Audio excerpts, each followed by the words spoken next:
कटक जिला बड़म्बा थाना भट्टारिका छकरे एक कार धक्कार भाई भौणींकर मृत्यु घटी।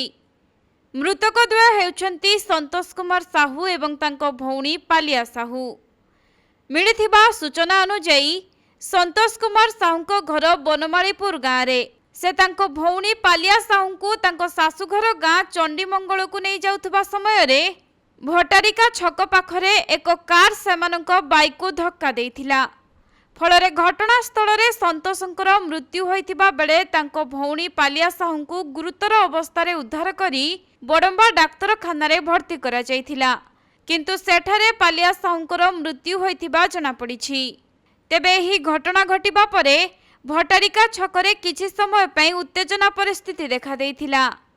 परे बड़म्बा पुलिस घटनास्थल में पहुंची लोकंकु बुझासुझा करिथिबा जଣା पड़िछि।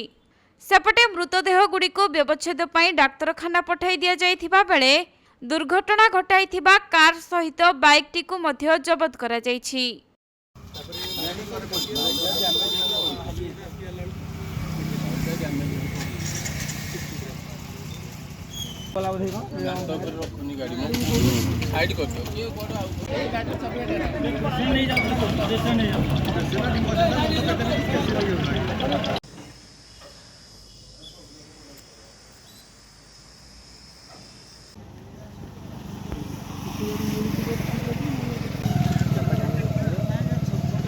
कटक जिला प्रतिनिधि राजेश कुमार साहू रिपोर्ट, कोणार्क लाइव।